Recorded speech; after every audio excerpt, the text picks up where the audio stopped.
Mini episode 166 of the FDH Lounge is brought to you by First Down Scouting, delivering the most thorough scouting service available, uncovering the NFL stars of tomorrow. Follow them on the web at the number 1stdownscouting.com. The FDH Lounge. You'll want to schedule your life around it. A long time ago, on a gloomy, wet Cleveland spring night, two men stand alone amidst the late-night drizzle. Their voices echo across the vacant station parking lot as they debate the merits of the great American radio show that have been missing for far too long. On that night, an idea was born. That idea became the FDH Lounge.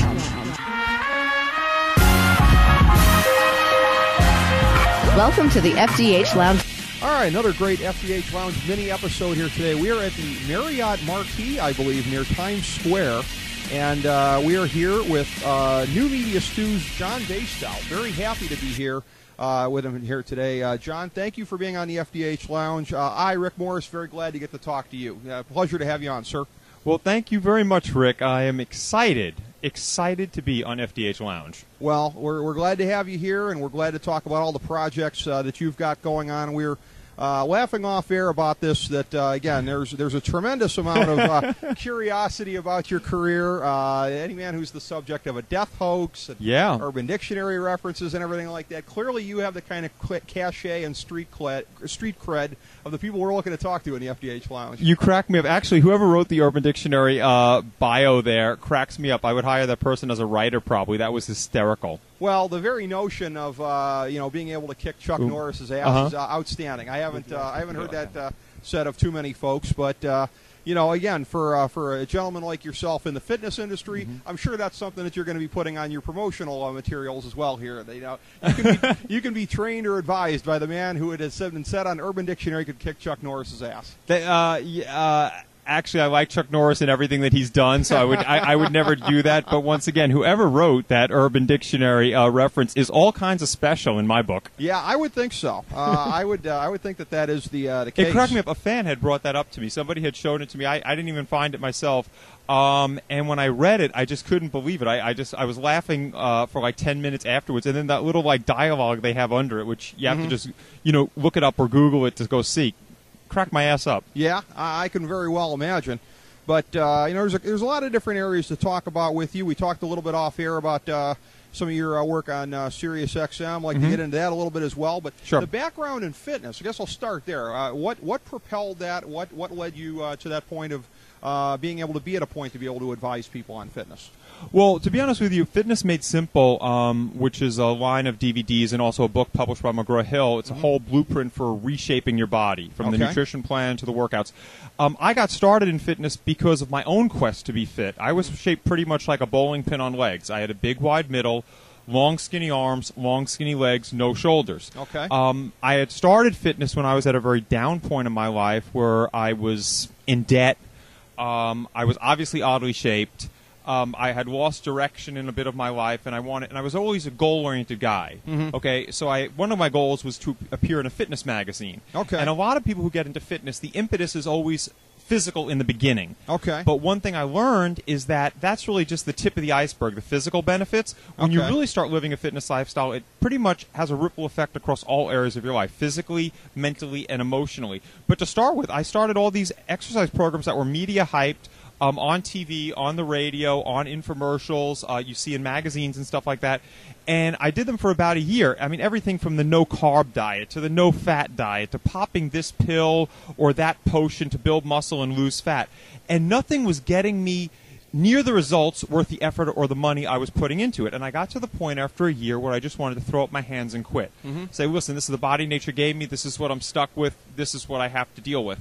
And the one thing that stopped me was I hate wasting money and I hate wasting time. And I'd wasted so much time and money during that year in trying those other media hype plans, which really weren't that bad, I found out later on, but they were only one-dimensional. Okay. And what happened was when I sat down and I also have somewhat of a background in biochemistry and biology, and I sort of sat down and said, rather than just listening to everybody else, tried to find out something on my own, like filtering out what worked to some degree of what I tried that year, what didn't work at all, and what might work if I tweaked it. Okay. And that's when I had this big aha moment that there is no one direct technique or one direct path to get to fitness. You cannot just eat this or that and have the body you see on those models or the people in the magazines.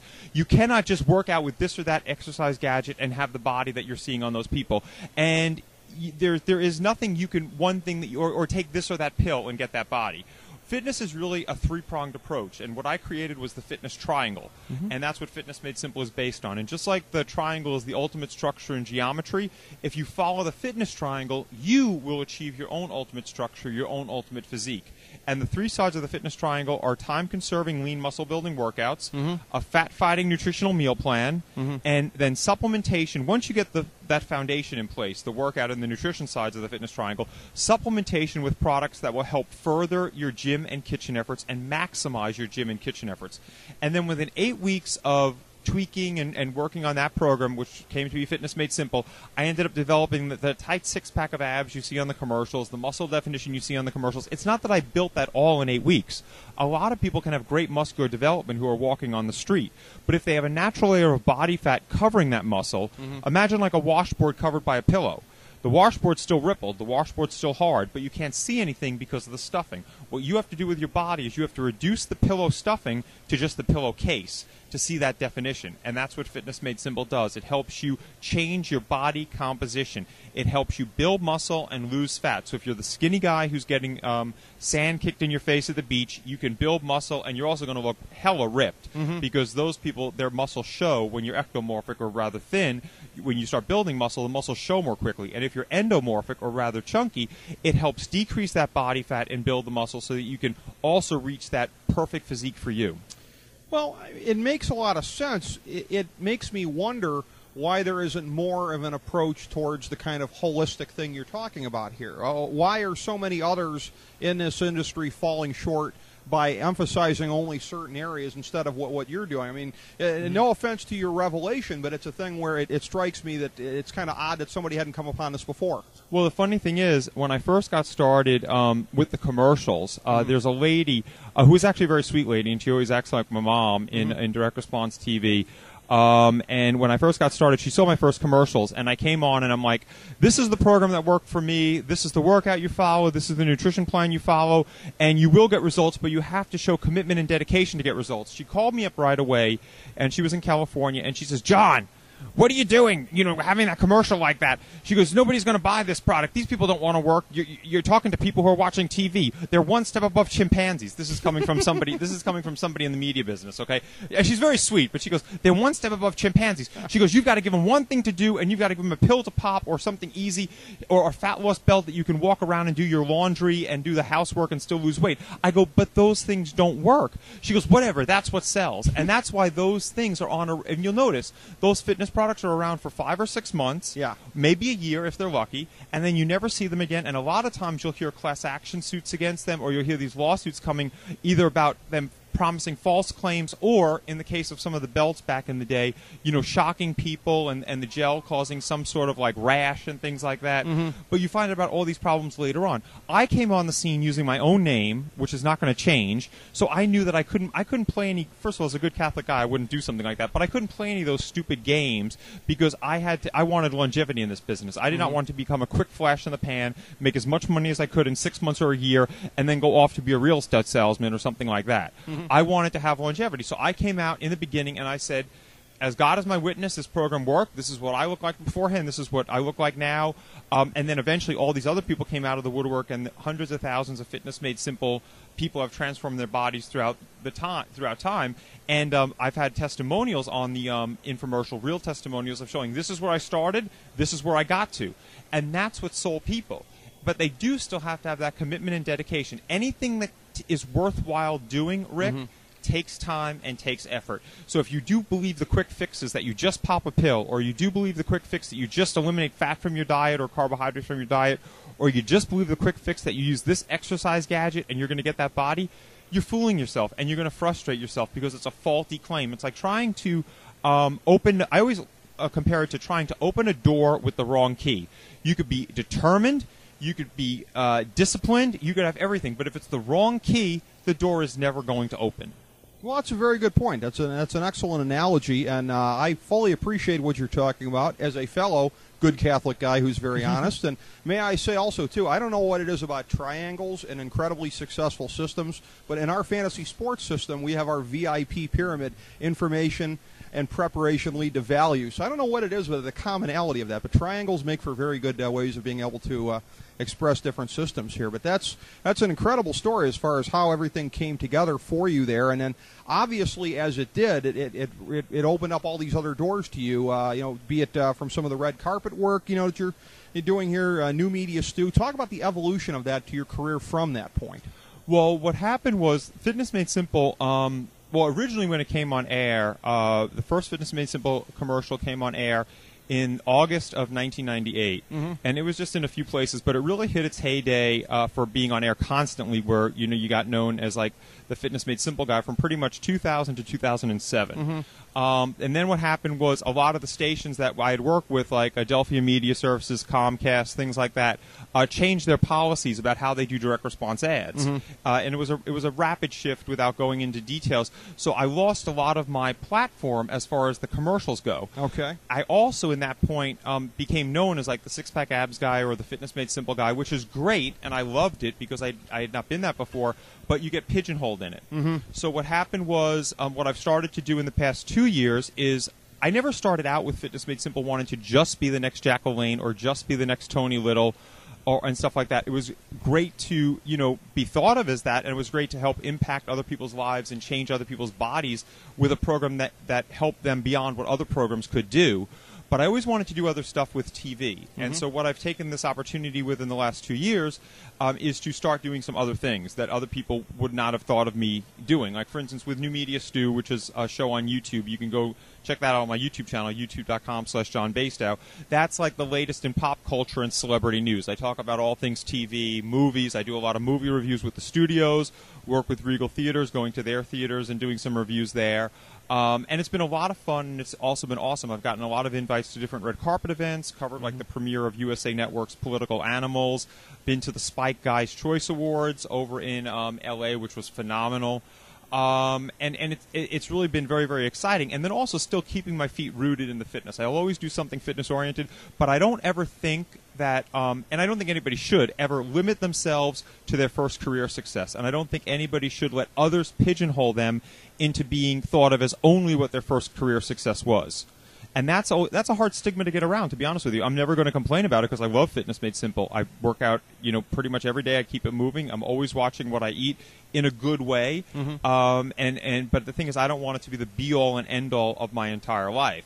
So now I'm getting a chance to explore and do some other new things, which is sort of fun. I've done some funny little rap videos, which are, got a chance to go into the studio and do that. Did a little bit for Comedy Central just recently. So it's been exciting, and a big shout-out right now to the Stew crew, who was my audience on New Media Stew, on my live shows, too, on conduit.com on Mondays at 9 o'clock and Thursdays at 9 o'clock.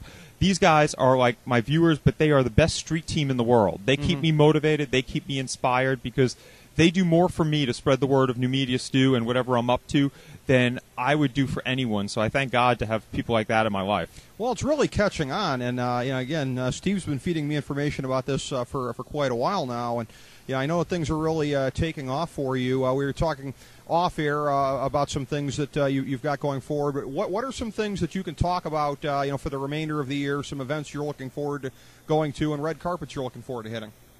Well, first of all, we find out usually about the red carpet stuff. You only probably, I'd say, 2 weeks before it actually happens. Gotcha. Okay. Like, for instance, as I said, I just did some stuff with, USA Network. Got a chance to do some interviews there, which was a lot of fun. I did a lot of stuff with Bravo. I just did the 80 Plates finale over there, which was fun. I had done the Upfronts, which was also great. I would love to, what I'd love to do coming up? The MTV VMAs. That would be a blast. I said I always wanted a show on MTV, Bravo, and E. So, and everybody says, oh, one or the other. I'm like, no, all three. One time I'd like a show on all three. That would be great. So, I mean, and if anybody out there listening that can make that happen, and shove VH1 in there too. MTV, Bravo, E, and VH1. Any type of work I can do with them. I love those networks. And what I also love about them is the fact that they're able to create these franchises of these shows out of nothing.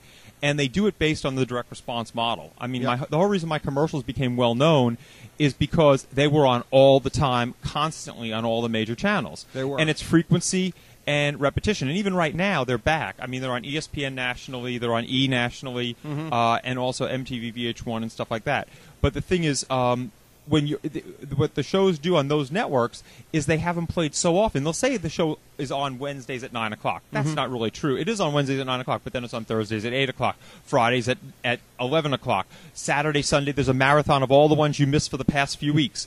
It's a phenomenal business model, and I love it, and I'd love to be part of that. It's made household names out of a lot of unknown people, and it's also created some cool stuff too. Yeah, it really has. And again, there's so much potential to be able to work with that and continue growing with it. But obviously, it's the New Media Stew has been a very good platform for you, as you said. Your followers have greatly, they're amazing, gotten behind you. Yeah, it's a tremendous thing here. And so are there any other projects that you've got in the works coming up, be they fitness or oriented or closer to the New Media Stew end? Well, I have I do work every 3 months. I have to go down to Washington, D.C., and I work with a company called Novera Media, and I do fitness videos. We do about 15 at a time. Okay. And I do that pretty much once a quarter, which is great. Once again, keeping my feet rooted in the fitness. And then, as I said, a lot of these offshoot projects come out of the blue. Okay. I mean, I've now been doing news reporting for an outlet that's similar to like Entertainment Tonight or E! News. It's called Buzz 60, which is very, very popular. They do celebrity news, and I just have been working with them for the past several weeks, which has been a joy. I love the fact when you do something with YouTube, which I consider like an open resume tape. I mean, pretty much you could put anything on YouTube and say, look what I can do, and as long as you can develop an audience for it, that becomes something you can do, but you have to develop the audience. So it's almost like a chance to make an actual job-producing, income-generating resume tape. And I love to see the opportunities that came out of that. I mean, one of the most exciting things or the most fun things I've done was doing a little bit for Comedy Central, which was something that if I had ever asked them to do it, they probably would have said go away. But the fact that they saw some of the New Media Stew videos, I guess, and thought I could be somewhat humorous in certain situations, they had me do a little bit, which was funny. So that's what I liked. I like opening up my avenues to see things that maybe I haven't even thought of and getting opportunities like that. What a great way to be able to expand what you're known for, in those ways. And I have to say, too, I might as well bring this full circle, I guess, by telling the joke on myself because, in listening to you talk here, again, you first came onto my radar through what you're doing now, through these projects. Amazing. It was only through, you're talking about these other things? This is what a moron I am. Oh, yeah, he's that guy. The light bulb went off in my head as we were talking. Yeah. Well, it's funny because what was really funny was the Stew Crew being dedicated viewers. Some of them are younger viewers. Okay, I mean, Fitness Made Simple is still on, as you know, with new commercials now on ESPN. So they're seeing them now and they're excited, but they think that's the New Media Stew guy on doing a fitness commercial. He's now doing a fitness commercial. And it's funny, I just did a commercial for a company called Mr. Steam, which is coming out, where I'm in like the shower for the whole commercial. But so when they see that, they're going to say that's the New Media Stew guy. So then what's cute is I'll get these letters from somebody saying, oh, I like this rap, or I like this music video you did, or I like this celebrity news. I have these weird little sayings like that's just Poe judgment, or God bless, or that's all kinds of special, and they're like New Media Stewisms. Anyway, so all of a sudden the kids will be saying that, and one of their friends or their parents will come by, and they'll go, oh, what's the Fitness Made Simple guy doing on New Media Stew? So one of the New Media Stew people was hysterical. The Stew Crew writes in a thing, they saying like, oh, I love you on this, blah, blah, blah, and it's really sweet. And then they go, and by the way, then my mom came in, and she said, oh, that's the Fitness Made Simple guy. So he goes, I Googled you. I mean, it was a girl. She goes, so I Googled you, and I saw all this fitness stuff. I couldn't believe that my mom was right. You did all this fitness stuff. And she goes, but I like the celebrity news better. You know what? I don't know. Well, on this trip in New York here that I've been on the last couple days, getting to talk to good folks like yourself, that's very reminiscent of, we were talking a couple days ago to Fox News contributor and Newsday columnist Ellis Hennigan, talking about this. Occasionally, like he'll hear, because he does some voiceover work on Adult Swim. And he's primarily known for that stuff, but every once in a while, some stoner kid will be like, "Hey, there's the voice of the guy on Fox News." And that's probably the most dedicated fan he has. Yeah, probably. I'll get. It'll You're be funny. like that, John. You got the different universes now. It's a nice thing. It's freaky. First of all, I love my fitness following, and I love the Stu crew for New Media Stu. But it's very funny because in like Penn Station, sometimes I'll be going in, and someone will come up to me. And by the way, for everyone who knows me, the person standing next to me, that is, who the hell is that? But I mean, just to put it in perspective. But anyway, the thing is, someone will come running up to me saying, "Oh God, it's John Basedow from New Media Stu, and blah blah blah. You just did the funniest thing on Octomom," or something like that. And then right next to them, there'll be somebody coming up saying, "Oh, it's a Fitness Made Simple dude," and then you'll see them arguing amongst each other, like, "What are you talking?" Because like one has no recollection of the other one. And that's what I call YouTube, because when I remember, I told you with the climate changing with TV commercials that the deals weren't around that were around up through 2007, and with the loss of Adelphia Media Services, which controlled all of LA and a ton of the West Coast, also the Middle States, the New England, and the Southern states. With that going just going away, I mean, Adelphia Media Services closed its doors. That lost a large part of my platform with Fitness Made Simple. So it's just funny to see how these, how as you adapt and you have to change, because like the dinosaurs, when the landscape changed, if you don't adapt, you become extinct. Right. So as I was trying to adapt and everything, and I found YouTube, I think of YouTube as like the land that time forgot, because you have these people who are stars on YouTube. I mean, major stars. But some of them can walk into the middle of Times Square and nobody's going to know who the hell they are. And these people are making a fortune on YouTube. Among the YouTube community, they are celebrated. If you go to VidCon, I mean, statues are almost erected in their honor. But to the mainstream community, they don't know who the hell they are. And that's what. And it was so funny when I started on YouTube. My friends and family thought that I was like, having like a breakdown or something, because they're like, "Well, why are you on YouTube?" And I'm like, "Well, they have this whole, like, I met this lady, Justine Ezerick, who's iJustine, and I found her because I had stumbled upon her Twitter. She had over 500,000 followers. I'm like, who is this person with over 500,000 followers I never heard of in my life? So I investigated it, found this whole YouTube channel, and found this whole subculture of YouTube, which was, once again, like I say, like the land that time forgot. It's existing in the same time plane as we are, but just nobody knows about it. And when people find out about it, it's going to be a big thing, which they're doing a lot of crossover now.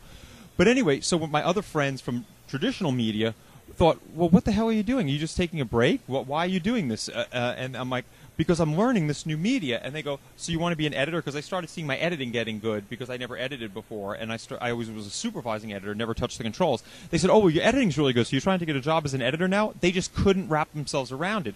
So it's just such an odd dichotomy between new media and traditional media.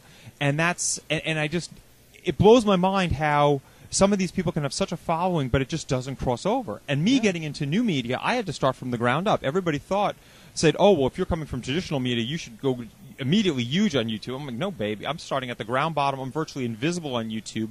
And anything I built, I had to build from scratch without any help." All the more impressive that you've been able to really make it happen, reinvent yourself with another direction that you were going in, make it happen all over again. And anybody that works as hard as that and is as dedicated as that, we would certainly consider to be a kindred spirit of ours. John, it's been a pleasure talking to you today. Continued success to you, sir, and we look forward to talking to you again sometime soon. Well, Rick, much success with the show. Thank you very much for having me on. And much love and respect in this new media journey that we have. Right back at you. Thanks so much, John. As we bring the show to a close, we would like to extend our deepest gratitude to NBC, CBS, ABC, Fox, all Clear Channel affiliates, TNT, TBS, USA, UPN, Deadspin.com, YouTube.com, YTMND.com, MySpace.com, various blogs, Fox News, CNN, CNBC, MSNBC, IamBoard.com, Billboard.com, Google.com, ESPN, ESPN2, ESPN News, ESPN Classic, NBA TV, NFL Network, Sports Time Ohio, Athlon Magazine, Comedy Central, Cartoon Network, The Boomerang Channel, QVC, BET, The Spice Channel, Steno Notebooks, Manwich, Papermate Office Supplies, waitresses, strippers, bartenders, garbage men, janitors, microwave popcorn, the writers of The Office, Scrubs, Entourage, My Name is Earl, Oz, Metalocalypse and the Boondocks, Aquafina, and the Periodic Table of Elements.